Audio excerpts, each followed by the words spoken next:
Hello दोस्तों, कैसे हैं आप। दोस्तों, आज हम ईवीएस पेडागॉजी में 4 जनवरी 2022 का पेपर देखेंगे। तो चलिए स्टार्ट करते हैं। हमारा पहला प्रश्न है, निम्नलिखित में से कौन प्राथमिक स्तर पर पर्यावरण अध्ययन की बाल केंद्रीय प्रवृत्ति को इंगित करता है। आपको बताना है कि इसमें से कौन है जो बाल केंद्रित शिक्षा पर या बाल केंद्रित शिक्षण पर जोर दे रहा है। पहला ए है, स्कूल में विद्यार्थियों के जीवन को स्कूल के बाहर उनके जीवन से जोड़ा जाना चाहिए। बी है, रटने को हतोत्साहित करना। सी है, सीखने के लिए किताबी शिक्षा से प्रस्थान। डी है, स्कूल, घर और समुदाय के बीच स्पष्ट सीमाएं। तो इसका क्या होगा सही, ये आपको बताना है। स्कूल में विद्यार्थियों के जीवन को स्कूल के बाहरी जीवन से जोड़ा जाना चाहिए। बाहरी जो उनका ज्ञान है उससे जोड़ा जाना चाहिए, ये सही है। जो हम बच्चों को सिखा रहे हैं वो जो हम सिखा रहे हैं और जो बच्चा बाहर देख रहा है, स्कूल से बाहर की दुनिया में देख रहा है, उसमें आपस में संबंध होना चाहिए। तभी क्या होगा, वो समझ पाएगा। जो वो पढ़ेगा फिर उसको बाहरी दुनिया में देखेगा तो उसको अच्छे से चीज़ें समझ में आएंगी। रटने को हतोत्साहित कर कर, हमें रटने को कभी भी प्रमोट नहीं करना चाहिए, तो ये भी हमारा सही है। सीखने के लिए किताबी शिक्षा से प्रस्थान, मतलब जब हम सीख रहे हैं तो क्या करें, प्रस्थान का यहाँ मतलब होता है कि डिस्करेज करना, मतलब उन किताबी शिक्षा से दूरी बनाना। मतलब सिर्फ किताबी शिक्षा ही हमारे लिए महत्वपूर्ण नहीं है। हमें बच्चे को उनके अनुभवों से सीखने देना चाहिए। वो कहीं बाहर जा रहे हैं या करके उनके सीखने पर बल देना चाहिए, ना कि सिर्फ किताबी ज्ञान पर हमें फोकस करना चाहिए। स्कूल, घर और समुदाय के बीच स्पष्ट सीमाएं नहीं होनी चाहिए। क्या कह रहा है कि जो स्कूल में बच्चा सीख रहा है वो उसके घर और समुदाय के से जुड़ा हो, ऐसा हो कि वो जुड़ा हो। कौन सा ऑप्शन सही हो गया हमारा, ऑप्शन नंबर ए, बी और सी। ऑप्शन नंबर 3 राइट आंसर है हमारा, ऑप्शन नंबर 3। नेक्स्ट क्वेश्चन है, निम्नलिखित में से कौन सा प्राथमिक स्तर पर पर्यावरण अध्ययन के उद्देश्य हो सकते हैं। आपसे पूछा जा रहा है कि प्राथमिक स्तर पर हमारा पर्यावरण अध्ययन बच्चों को पढ़ाने का क्या उद्देश्य है, ये बताना है आपको। ए है, विद्यार्थियों को अपने स्वयं के सीखने पर चिंतन करने के लिए प्रोत्साहित करना। बी है, नए ज्ञान को उत्पन्न करने के लिए स्थान, यहाँ पे स्थान होगा, स्थान, समय और स्वतंत्रता देकर विद्यार्थियों को आकर्षित करना।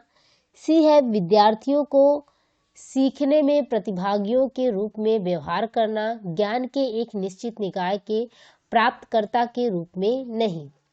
डी है, निर्धारित पाठ्यपुस्तक को सीखने के लिए संसाधनों का एकमात्र आधार मानना। तो आपको इसमें बताना है कि क्या उद्देश्य है हमारा बच्चों को ईवीएस पढ़ाने का। विद्यार्थियों को अपने स्वयं के सीखने पर चिंतन करने के लिए प्रोत्साहित करना, ये सही है कि बच्चा जो सीख रहा है वो खुद का भी मूल्यांकन करे कि जो वो सीख रहा है वो किस हद तक सीख रहा है, कितना उसने सीखा है, और जो सीख रहा है उसको वो बाहर इम्प्लीमेंट कर पा रहा है कि नहीं। तो वो खुद के भी सीखने पर चिंतन करे, ये सही है। नए ज्ञान को उत्पन्न करने के लिए स्थान, समय और स्वतंत्रता देकर विद्यार्थियों को आकर्षित करना।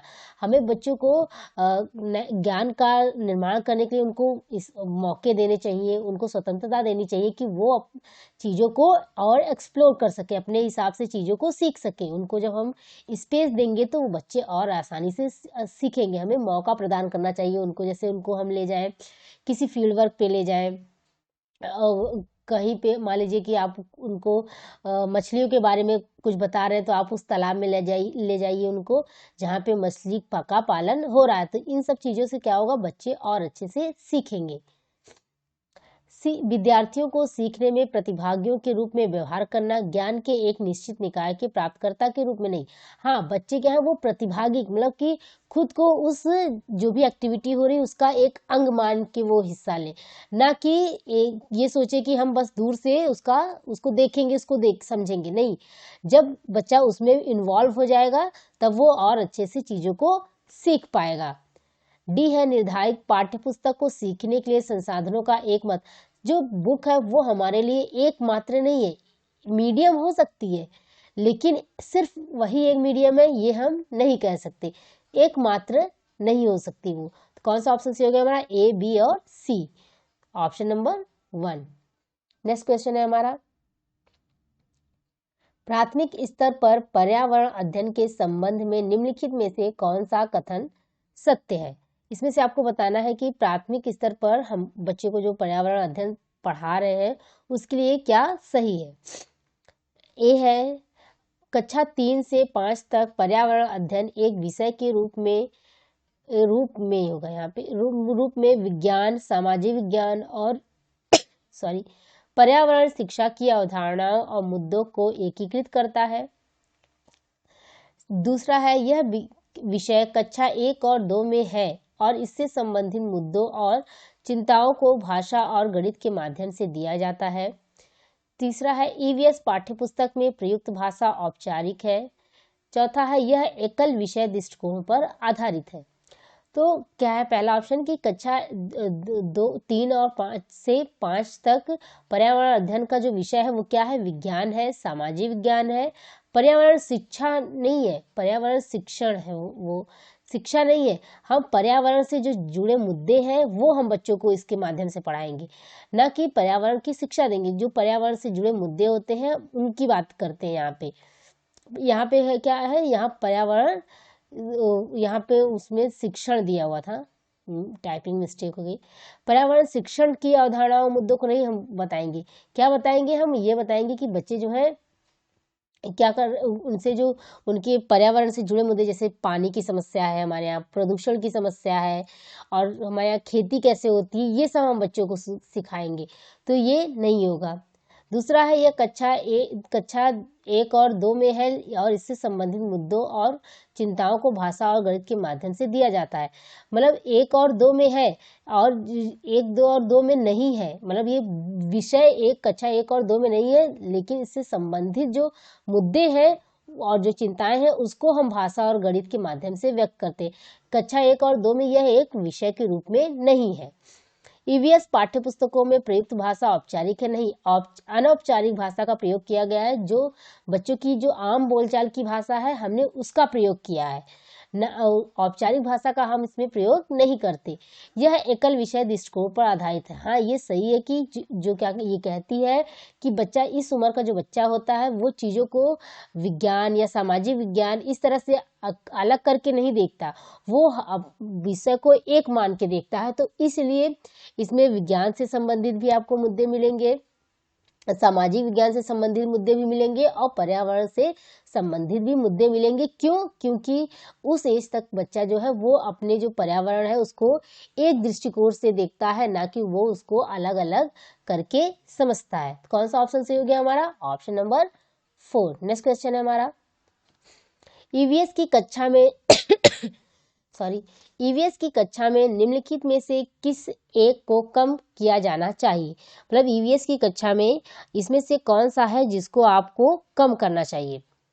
पहला ऑप्शन है हमारा स्वतंत्र वाद विवाद, दूसरा ऑप्शन है चित्र पठन, तीसरा ऑप्शन है कथन और चौथा ऑप्शन है विवरण। तो हमें बच्चों को क्या करना चाहिए क्या नहीं ये हमें बताना है। स्वतंत्र वाद विवाद, तो ये करना चाहिए कि हमें बच्चों को मौका देना चाहिए कि वो क्या है वो बोले, एक दूसरे से बोले, और कि कुछ कोई पक्ष में बोले, क्या कोई विपक्ष में बोले, अपने विचारों को प्रकट करें। तो इससे क्या होगा, इससे बच्चे जो है एक दूसरे के विचारों से कुछ ना कुछ सीखेंगे। चित्र पठन क्या होता है कि आप कोई चित्र बना के दे दीजिए, फिर बच्चे उसको देखें, उसको समझे और अपने हिसाब से उसकी एक स्टोरी बनाए। तो ये भी क्या करता है कि बच्चों को सोचने पर, उनको नया ज्ञान का निर्माण करने पर जोर देता। तो ये भी सही है। कथा, बच्चे जो है इस उम्र तक जो बच्चे होते हैं वो कहानियों के माध्यम से अच्छे से समझ पाते हैं। विवरण क्या होता है? विवरण होता है कि हम बच्चे को क्या क्या कर रहे हैं कि उसे किसी चीज के बारे में एक पूरा लेक्चर हम उससे दे दें। तो इस एज तक हमें बच्चों को किसी चीज के बारे में विवरण देना या लेक्चर देने जैसे काम नहीं करना चाहिए। तो इसमें हमसे पूछ रहा है कि किसको हमें कम करना चाहिए, यानी जिसको हमें कम करना चाहिए वही हमारा राइट आंसर होगा, विवरण। हमें इस एज में बच्चों को विवरण देने से बचना चाहिए या परिभाषाएं नहीं बतानी चाहिए उनको, बल्कि ऐसे मौके देने चाहिए कि बच्चा खुद से करके सीखे। विवरण देना एक इस तरह से हो जाएगा कि आप बच्चे को कुछ परिभाषाएं बता दे रहे हैं और हो सकता है बच्चा उसमें उतनी रुचि ना ले। आप कथन मतलब विवरण का जैसे मान लो अर्थ होता है कि बात को कथन के रूप में वर्णन करना, मतलब आप कोई बात है उसको आप कथन के रूप में बता रहे हैं, तो इस एज का बच्चा कथनों पर उतना ध्यान नहीं देगा जितना वो करके सीखेगा। तो कौन सा ऑप्शन हमारा सही हो गया? Option number 4। नेक्स्ट क्वेश्चन है हमारा, प्राथमिक स्तर पर ईवीएस सीखने के लिए वास्तविक चुनौती है। प्राथमिक स्तर पर ईवीएस सीखने के लिए कौन सी वास्तविक चुनौती है, ये हमें बताना है। परिभाषाएं और जानकारी है, दूसरा है रटकर सीखना, और तीसरा है अवधारणाओं का विवरण, चौथा है विद्यार्थियों के लिए खुद को व्यक्त करने के अवसर। तो वास्तविक चुनौती क्या है, हम बच्चों को क्या करें ये हमें बताना है। मतलब एक टीचर को प्राथमिक स्तर पर क्या करना चाहिए, मतलब हमें क्या करना चाहिए ये हमें बताना है। परिभाषाएं और जानकारी देना ये हमारा उद्देश्य कभी नहीं होना चाहिए कि हम बच्चों को क्या करें, सिर्फ परिभाषाएं दे दें और जानकारी दे दें, उन्हें रटा दें और वो रट लें, ये नहीं करना है। रटकर सीखना, रटकर सीखने को भी हमें प्रमोट नहीं करना है। रोट लर्निंग सबसे खराब है कि बच्चा जो है रट ले रहा है, उसको चीजें समझ में नहीं आ रही। वो जब रट लेगा, जब उसको जरूरत होगी तो वो ज्ञान उसके काम नहीं आएगा। रटा हुआ ज्ञान जो है वो काम पढ़ने पर हमारे काम नहीं आता। अवधारणाओं का विवरण अगेन है कि क्या है, हमें बच्चों को विवरण नहीं प्रदान करना है कि आप बस एक कथन कह दीजिए। बच्चा जो है इस एज तक बच्चे इतने वो समझदार नहीं होते कि जो आपकी कही हुई बातें वो समझने लगे। वो जब इस स्टेज के बच्चों को जब आप मौका देंगे, जब वो खुद से करके करेगा तो ज़्यादा अच्छे से सीखेगा। इसमें हमको क्या करना चाहिए, विद्यार्थियों के लिए खुद को व्यक्त करने के अवसर प्रदान करने चाहिए। हमको ऐसे अवसर उनको देने चाहिए जिससे विद्यार्थी जो है वो खुद को व्यक्त कर सके। खुद जब बच्चा कहेगा कोई बात तो उससे क्या होगा, वो और अच्छे से चीज़ों को समझेगा, वो दिमाग चलाएगा अपना, उस नई चीज़ें सोचेगा, अपने दिमाग पर जोर डालेगा, तो उससे क्या होगी, उसकी जो सोचने की क्षमता है वो उसका विकास होगा, वो हर दिशा में सोचने में सक्षम होगा। तो कौन सा आंसर सही हो गया हमारा? Option number 4। नेक्स्ट क्वेश्चन है, प्राथमिक स्तर पर ईवीएस के पाठ्यक्रम में निम्नलिखित में से किस थीम में उप थीम शामिल है? तो किस थीम में उप थीम शामिल है ये हमें बताना है। पहला ऑप्शन है हमारा परिवार और दोस्त, दूसरा ऑप्शन है जल, तीसरा ऑप्शन है कार्य और खेल, चौथा ऑप्शन है भोजन। तो किसमें शामिल है? कार्य, परिवार और दोस्त, फैमिली एंड फ्रेंड में। और क्या क्या है, हमारी 4 उप थीम दी गई है। कौन सा ऑप्शन सही हो गया हमारा? Option number 1। नेक्स्ट क्वेश्चन है हमारा, ईवीएस में प्रामाणिक एवं सार्थक शिक्षण दिया जाता है। मतलब ईवीएस में अगर आप किसी को पढ़ाना चाहते हैं तो इसमें से कौन सी विधि है जो सबसे अच्छी है, ये आपको बताना है। पहला ऑप्शन है हमारा वर्णन द्वारा, दूसरा ऑप्शन है वास्तविक संवाद द्वारा, तीसरा ऑप्शन है प्रयोगों के प्रक्रिया द्वारा, डी है सही और गलत के रूप में विद्यार्थियों द्वारा दिए गए उत्तर के आकलन के रूप में। तो इसमें से कौन सा है जो सही होगा ये आपको बताना है। वर्णन द्वारा, वर्णन हम बच्चे को वर्णन कह रहे हैं कि आपने किसी चीज का वर्णन कर दे रहे हैं। या वास्तविक संवाद, बच्चों में आपस में क्या कर रहे हैं, आप संवाद करवा रहे हैं कि एक दूसरे से कम्युनिकेशन करके बच्चे जो है वो सीख रहे हैं। तो क्या वर्णन ये भी सही है, ये भी सही है। प्रयोगों के प्रक्रिया, मतलब उनको आप क्या मौके दे रहे हैं कि वो कुछ प्रयोग करें। तो जब प्रयोग करेंगे बच्चे तो और अच्छे से चीज़ों को सीखेंगे। तो सही और गलत के रूप में विद्यार्थी द्वारा दिए गए उत्तर के आकलन द्वारा, मतलब बच्चा क्या कर रहा है, सही और गलत के रूप में उत्तर दे रहा है, तो आप उसको सही नहीं कह सकते क्योंकि इसमें क्या होगा, इसमें बच्चा जो है वो निष्क्रिय हो जाएगा, इसमें ज़्यादा इंटरेस्ट नहीं लेगा बच्चा। अब वो क्या सोचेगा कि हमें क्या करना है, अब सिर्फ हाँ या ना में उत्तर देना है। विद्यार्थियों को सही और गलत के उत्तर के आकलन के लिए ये बहुत पुरानी विधि है। क्या आप बच्चों जो ट्रू और फॉल्स के रूप में, इससे बच्चा क्या होगा, वो ज़्यादा सक्रिय नहीं रहेगा। इसमें टीचर तो ज़्यादा सक्रिय रहेगा क्योंकि वो क्वेश्चंस पूछेगा, बच्चा बस हाँ या ना में जवाब देगा, तो ये अच्छी विधि नहीं कही जा सकती। वर्णन में क्या होता है कि आप कोई रिपोर्ट दे दीजिए या आप कहीं ले गए बच्चे को, तो आपने क्या किया, उससे बोला कि जो तुमने वहां पे देखा है उसका वर्णन करो, तो ये तो सही है। और वास्तविक संवाद द्वारा, जैसे आपस में दो बच्चे हैं या दो टीम आप बना दीजिए, उन दोनों में कहिए कि कोई टॉपिक आप दे दीजिए, वो दोनों उस पर डिस्कशन करें, तो इससे भी बच्चे अच्छे से सीखेंगे। और प्रयोग के द्वारा तो बच्चे सीखते ही हैं। कौन सा ऑप्शन सही होगा हमारा, ए, बी और सी, ऑप्शन नंबर 4। नेक्स्ट क्वेश्चन है हमारा, यात्रा थीम के मुद्दे केवल विद्यार्थियों के लिए सार्थक हो जाते हैं यदि, मतलब अगर कोई यात्रा आपको थीम दे रही है तो विद्यार्थियों के लिए सार्थक होंगे अगर हम क्या करें, मुद्दों के आसपास बहस आयोजित की जाती है। दूसरा है विद्यार्थियों को श्रव्य दृश्य दिखाकर। तीसरा है यदि शिक्षकों द्वारा प्रदर्शनों को दिखाया जाता है। चौथा है थीम आधारित वर्कशीट विद्यार्थियों को देकर। तो मुद्दों के आसपास बहस आयोजित की जाती है या सॉरी विद्यार्थियों को श्रव्य दृश्य दिखाकर या शिक्षकों द्वारा प्रदर्शनों को दिखाया जाता है।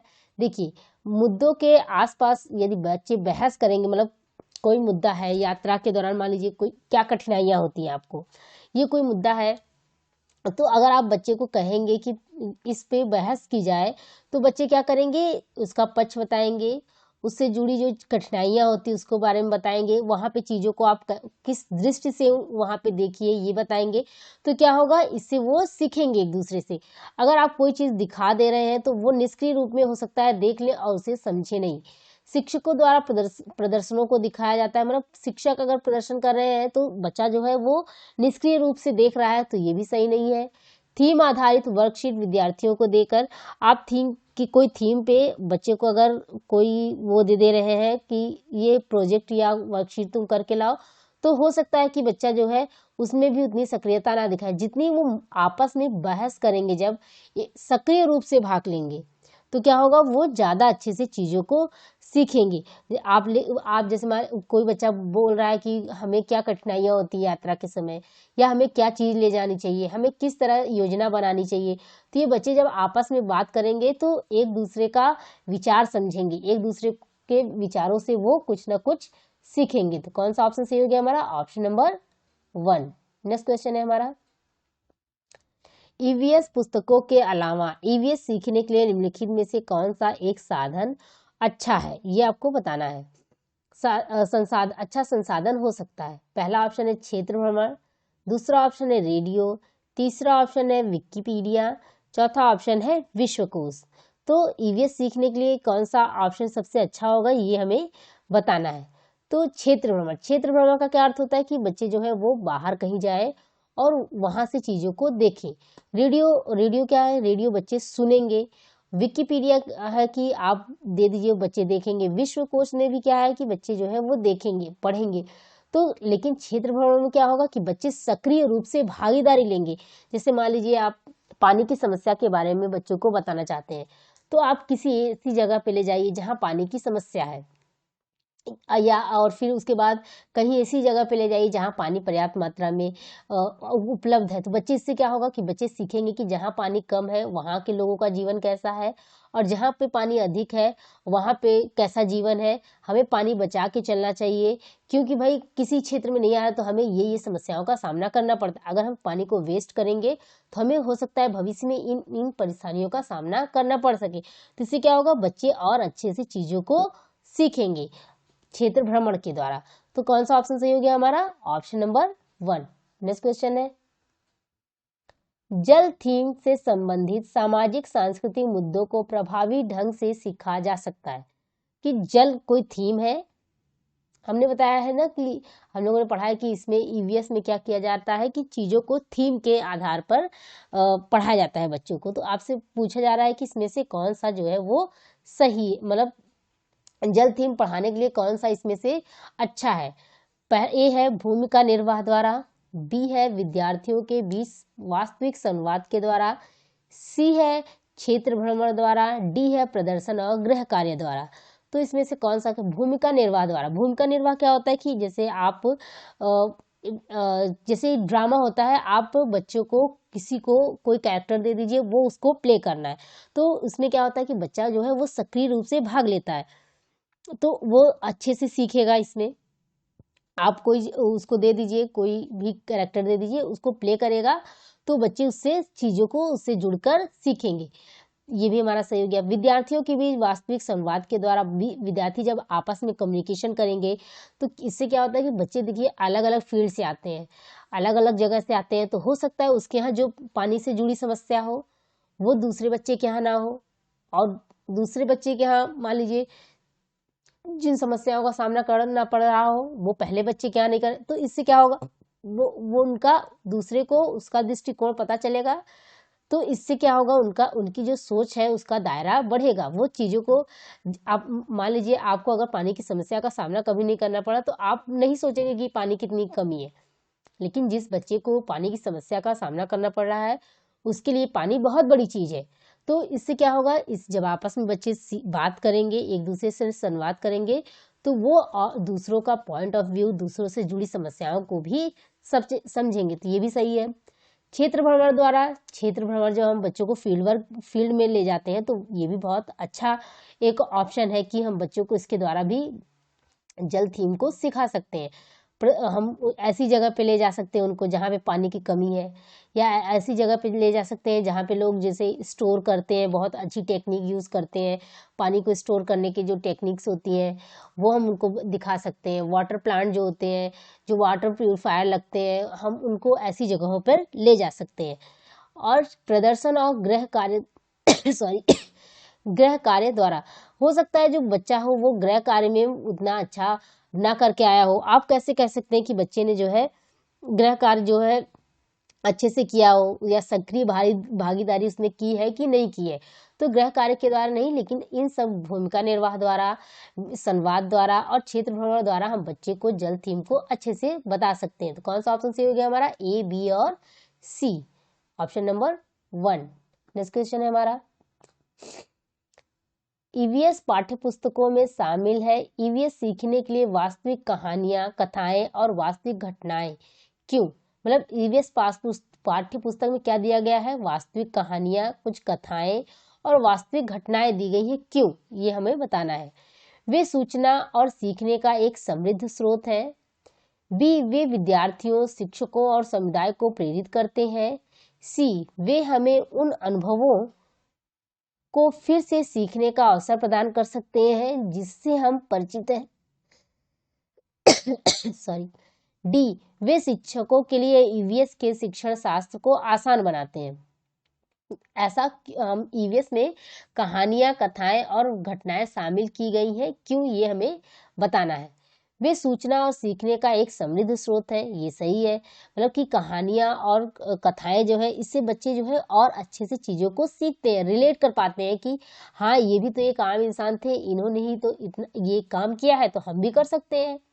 वे विद्यार्थियों, शिक्षकों और समुदाय को प्रेरित करते हैं। जाहिर सी बात है, जब लोग हम सोचेंगे कि हमारे बीच से ही कोई निकल के अच्छा काम कर रहा है तो हम उससे क्या करेंगे, हम सीखेंगे। जैसे इसमें क्या चमकता सितारा नाम से बहुत सी लड़कियों की स्टोरी के बारे में बताया गया है कि कैसे लड़कियां किस काम करती हैं। जैसे बिछेंद्री पाल के बारे में बताया गया है, और वहीदा प्रिज्म के बारे में बताया गया है, कड़म मल्लेश्वरी के बारे में बताया गया है। एक अनीता है जो एक टीचर है और वो मधुमक्खी पालन भी करती, उनके बारे में बताया गया। तो क्या होता है, इससे बच्चे जुड़ाव महसूस करते हैं और प्रेरित होते हैं कि हाँ हम भी ऐसा कर सकते हैं। वे हमें उन अनुभवों को फिर से सीखने, देखने का अवसर प्रदान कर सकते हैं जिससे हम परिचित हैं। हाँ, इससे क्या होगा कि जो हम, हो सकता है जो हमने अनुभव किया है अगर उनका भी अनुभव उसी तरह है तो वो हमें ये मौका दे सकते हैं कि हम उनको फिर से दूसरी दृष्टिकोण से भी देखें। हो सकता है जिन परेशानियों में हम फंस कर हमने गिव अप कर दिया, छोड़ दिया, हो सकता है उन्हीं परेशानियों से वो लड़कर आगे निकल गए। तो इससे क्या होगा, हम अपने अनुभवों को फिर से देखेंगे और समझेंगे। तो ये भी सही हो गया। वे शिक्षकों के लिए ईवीएस के शिक्षण शास्त्र को आसान बनाते हैं। तो ऐसा शिक्षकों को आसान बनाने जैसी कोई बात नहीं है। तो कौन सा ऑप्शन सही हो गया हमारा, ए, बी और सी, ऑप्शन नंबर 4। कौन सा आंसर सही है हमारा, ऑप्शन नंबर 4। नेक्स्ट क्वेश्चन है, ईवीएस सीखने को मजबूत करने के लिए आकलन का ध्यान केंद्रित होना चाहिए। मतलब अगर आप ईवीएस सीखना चाहते हैं, उसको मजबूती प्रदान करना चाहते हैं, तो आकलन का ध्यान किस पर केंद्रित होना चाहिए। ए है सीखने के लिए, दूसरा है सीखने पर, तीसरा है सीखने के रूप में सीखने पर, चौथा है औपचारिक सीखने पर। तो इसमें आपसे पूछा जा रहा है कि किस पर जो ध्यान देना चाहिए। सीखने के लिए मतलब सीखने के लिए हम अपना आकलन करें, इस पर ध्यान देना चाहिए, या सीखने पर मतलब हम जो सीख रहे हैं उस पर ध्यान दें, और सीखने के रूप में सीखने पर मतलब सीखने के रूप में सीखने पर इस पर ध्यान दें। अनौपचारिक सीखने पर ध्यान दें, मतलब कि बिना अधिगम के मतलब बिना शिक्षण के उद्देश्य से ही हम क्लास में सीख रहे हैं, ऐसा तो नहीं है। हम क्या करें उसके लिए, सीखने के लिए मतलब हम अपना आकलन क्यों करें, हम सीखने के लिए आकलन करें कि हम किस तरह से और सीख सकते हैं, या जो टेक्निक हम यूज़ कर रहे हैं वो सही है कि नहीं, कि हो सकता है दूसरी जो मेथड है उससे हम और अच्छे से सीख लें। तो हमारा आकलन क्यों करना चाहिए, सीखने के लिए आकलन करना चाहिए कि हम और भी सीखना चाहते हैं, हम और भी जानना चाहते हैं, तो इसलिए हम अपना आकलन करेंगे। तो कौन सा ऑप्शन सही हो गया हमारा, ऑप्शन नंबर 1। नेक्स्ट क्वेश्चन है हमारा, राजा एक, यहाँ पे एक है, राजा एक ईवीएस शिक्षक है। वो एक आकलन उपकरण का प्रयोग करता है जो विद्यार्थियों के काम के लिखित से मौखिक से दृश्य तक सभी घटकों में उपलब्ध मानदंड एकत्र स्पष्ट रूप से इंगित करता है। शिक्षक उपयोग कर रहा है, मतलब राजा एक ईवीएस टीचर है, वो क्या करते हैं कि अपने जो वो आकलन के उपकरण का प्रयोग जिसका करते हैं उसमें क्या करते हैं, विद्यार्थियों के जो लिखित से लेकर मौखिक तक दृश्य तक सभी घटकों को उपलब्ध मानदंड से स्पष्ट रूप से इंगित करते हैं। तो वो इसमें से किसका प्रयोग कर रहे हैं ये आपको बताना है कि वो किसका प्रयोग कर रहे हैं। रूब्रिक्स का, चेकलिस्ट का, उपाख्यानात्मक रिकॉर्ड यानी दृष्टांत अभिलेख का, चौथा है अवलोकन पत्र का। इस तो रूब्रिक्स क्या होता है, रूब्रिक्स मतलब मान लीजिए कि कागज होता है, उसमें आप क्या करते हैं कि बच्चों को आप कैसे पढ़ाना चाहते हैं, क्या किस तरह से उनको अंक देना चाहते हैं, ये आप उसमें लिख के रखते हैं। कि जैसे मान लीजिए कि आप पोइट्री बच्चे को पढ़ा रहे हैं, तो क्या होगा इससे कि आप चाहते हैं कि बच्चा जो है 5 पोइट्री सीख जाए। तो आपको करना है कि अगर आप एक बना लेंगे कि अगर 5 शब्द बच्चा समझ रहा है तो हम उसको ये अच्छा सीख रहा है, 10 शब्द बता ले रहा है तो और अच्छा है। तो इस तरह से आप एक अपने लिए एक तरह से समझ लीजिए कि मानदंड तैयार कर लेते हैं कि ये जो है इसी आधार पर बच्चा जो है सीखेगा। ये रूब्रिक्स एक तरह से आप अपने लिए या अपने स्टूडेंट को, टीचर खुद के लिए भी बनाता है कि हमें बच्चों को इस तरह से सिखाना, एक रास्ता प्रदान करता है। और उसमें आप सभी चीज़ों को शामिल कर सकते हैं, जैसे मौखिक रूप से अगर लिखने पे बच्चे को इतना नंबर हमने दिया मान लीजिए, बोलने मौखिक पे इतना, दृश्य पे वो अवलोकन कर रहा है तो इतना हम नंबर देंगे, या इस तरह से करेंगे। इस तरह से हम उसको तैयार कर लेते हैं, एक स्कोर कार्ड की तरह होता है। इसको हम एक रूब्रिक्स को हम कई नामों जैसे मानदंड पत्रक के नाम से भी जानते हैं, मानदंड पत्रक के नाम से भी जानते हैं रूब्रिक्स को, ग्रेडिंग योजनाएं भी बोलते हैं इसको, और स्कोरिंग कार्ड भी बोलते हैं, गाइड भी बोलते हैं। मतलब ये क्या करती है, आपको एक गाइड का प्रयोग, गाइड की तरह आपको गाइड करती है कि हाँ इन इन मानदंडों पर हमें बच्चे को अच्छा समझना है, या उसको और अगर बच्चे को इतना आ गया है तो समझ लीजिए बच्चा जो है वो अच्छा कर रहा है, अगर नहीं आया है तो हमें किस बच्चे के साथ और मेहनत करने की ज़रूरत है, हमें अपनी मेथड में बदलाव करने की ज़रूरत है। तो वो आपको क्या एक रास्ता प्रदान करता है और आप बच्चे का सही से आकलन कर पाते हैं। दूसरा है चेकलिस्ट। चेकलिस्ट क्या होती है कि एक जो है वो रिकॉर्ड करने में इस मदद करता है। चेकलिस्ट में आमतौर पर व्यवहार और विशेषताएं जो या तो मौजूद हैं या नहीं मौजूद हैं, हम इनकी एक लिस्ट बनाते हैं। मतलब लिस्ट हम बना लेंगे कि बच्चे से हम क्या चाहते थे और क्या बच्चे में है, लिस्ट बना लेंगे कि ये चीज़ें हैं, ये चीज़ें नहीं है बच्चे में। और उपाख्यान रिकॉर्ड क्या होता है कि जैसे बच्चे को आप जैसे जानकारी प्राप्त कर लीजिए, उसके परिवार से मिलके उसकी जो पिछली जो जानकारियां हैं उनको हम इकट्ठा करते हैं। अवलोकन पत्र क्या होता है कि आप विद्यार्थियों को के रिकॉर्ड को रिकॉर्ड करके रखते हैं, मतलब उसकी जो भी टिप्पणियां हैं, बच्चा कैसा काम कर रहा है उसको हम रिकॉर्ड करके रखते हैं, वो होता है अवलोकन पत्र। तो उसमें टीचर कौन सा किसका उपयोग करेंगे? रूब्रिक्स का। रूब्रिक्स क्या होता है कि आप हर चीज का एक डेटा बना के रख सकते हैं। एक मान लीजिए ये कागज है, सॉरी, मान लीजिए एक हमने कागज लिया,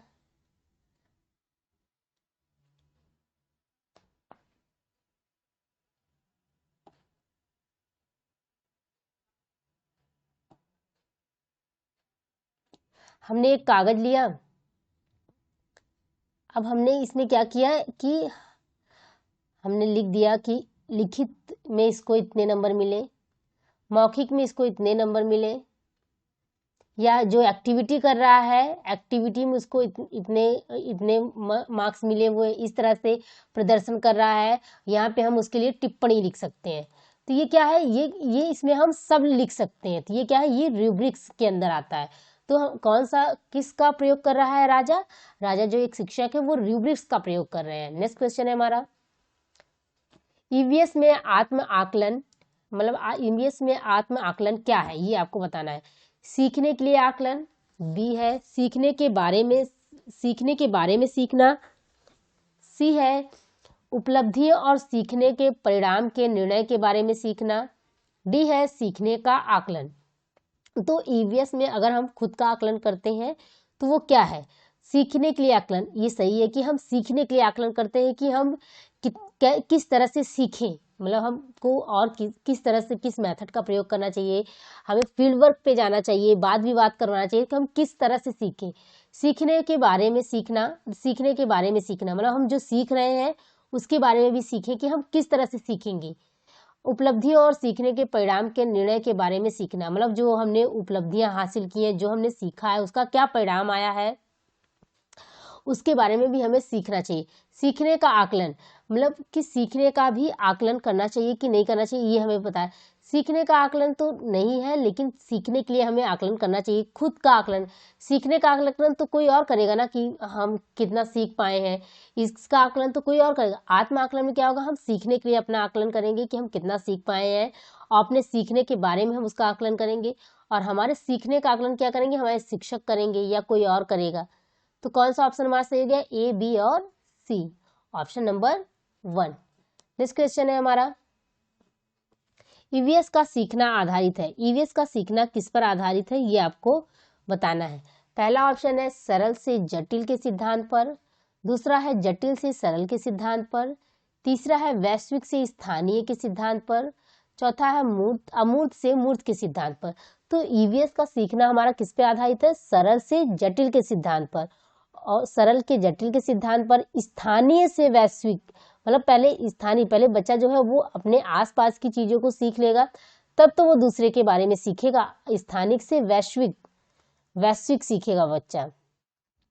अमूर्त से मूर्त सिद्धांत पर नहीं, मूर्त से अमूर्त। बच्चा क्या है, मूर्त, पहले जो वो चीजें वो प्रत्यक्ष देख पा रहा है उनके बारे में सीखेगा, फिर जिन चीजों को प्रत्यक्ष नहीं देख पा रहा है उनके बारे में सीखेगा। तो कौन सा ऑप्शन सही हो गया हमारा, ऑप्शन नंबर 1।